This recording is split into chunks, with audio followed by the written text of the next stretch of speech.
एकदम खेडे. नमस्कार. SR तडका रेसिपी धार्मिक व आध्यात्मिक चॅनेलमध्ये तुमचे स्वागत आहे. नवरात्रात आपल्याला मी 9 दिवस अखंड दिवा कसा लावायचा असे मी सांगितले व त्याचा मी व्हिडिओही केलेला आहे, तर तुम्ही तो नक्की बघा. तर बऱ्याच स्त्रियांचा असा प्रश्न आहे की नवरात्रात जर आम्हाला मासिक पाळी आली तर दुर्गा मातेची उपासना कशी करावी, अशा बऱ्याच जणांचे प्रश्न आहेत. तर मी या व्हिडिओमध्ये तेच सांगणार आहे की मासिक पाळीत दुर्गा मातेची उपासना कशी करायची. चला तर मग आता आपण व्हिडिओला सुरुवात करूया. पूर्वी एकत्र कुटुंब असायचे. त्या कुटुंबात अनेक स्त्री पुरुष लहान मुले असायचे, म्हणजे ते मोठे कुटुंब असायचे. त्यामुळे त्या घरातल्या एखाद्या स्त्रीला जर पाळी आली तर तिला 3 ते 4 दिवस घरातली कामे करून देत नसे. जसे स्वयंपाक करणे, पाणी भरणे, हे ती कामे ती करत नसेत.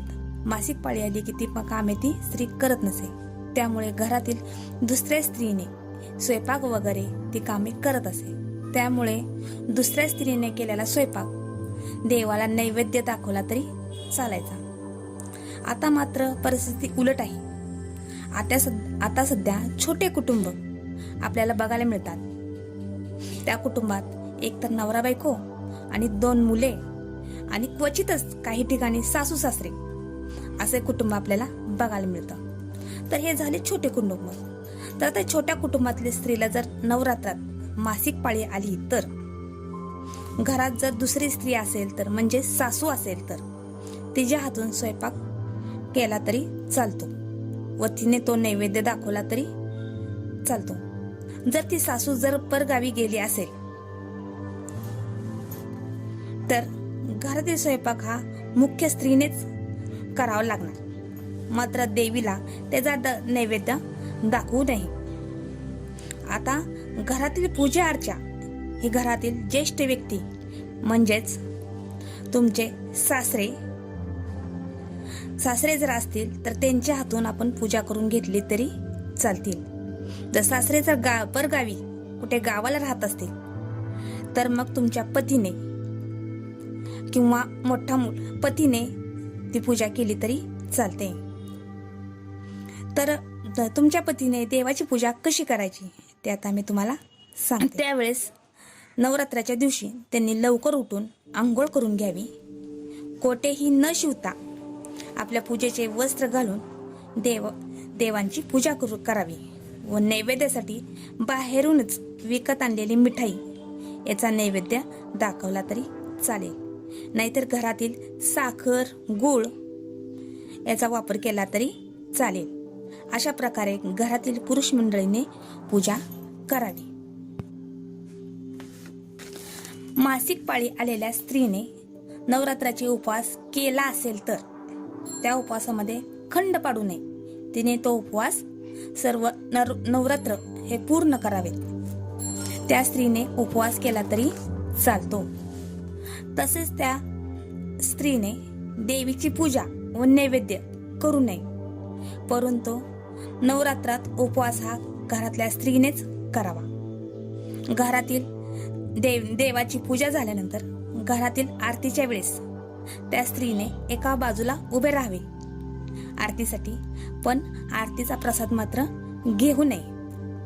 तसेच मासिक पाळीत त्या स्त्रीने मंत्र जप केला तरी चालतो. एका ठिकाणी बसून मंत्र जप करावा. मंत्र हा तुम्हाला मी एका नियम मध्ये दिलेला आहे, तरी पण मी तुम्हाला आता सांगते. सर्व मंगल मांगल्ये शिवे सर्वार्थ साधिके शरण्य त्र्यंबके गौरी नारायणे नमस्तुते. या मंत्राचा जप केला तरी चालेल, परंतु श्री सूक्त, महालक्ष्मी अष्टक अशा ग्रंथांचे वाचन पठण पाठन करू नये. स्त्रीच्या मासिक पाळीच्या काळात घरात गोमूत्र अवश्य असावे. शक्य असेल तर सकाळी पूजा अर्चा झाल्यानंतर देवाकडे पुन्हा कोणीही जाऊ नये. दररोज सकाळी गोमूत्र सगळीकडे शिंपडावे. जर नवरात्रात समयमधली जर तेल संपले तर घरातील कुणीही व्यक्तीने अंगावर गोमूत्र शिंपडून त्या समयमध्ये तेल ओतावे. अशा प्रकारे 3 ते 4 दिवस त्या स्त्रीने अशा प्रकारे देवीची उपासना करावी. 5व्या दिवशी डोक्यावरून आंघोळ करून घरात सर्वत्र गोमूत्र शिंपडावे.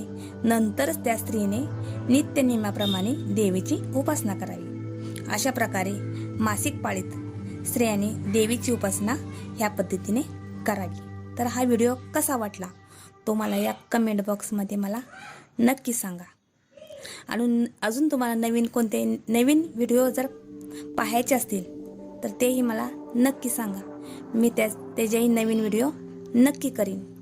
असेच नवनवीन व्हिडिओ पाहण्यासाठी तुम्ही माझ्या चॅनेलला सबस्क्राईब करा आणि व्हिडिओ लाईक करा. धन्यवाद धन्यवाद धन्यवाद.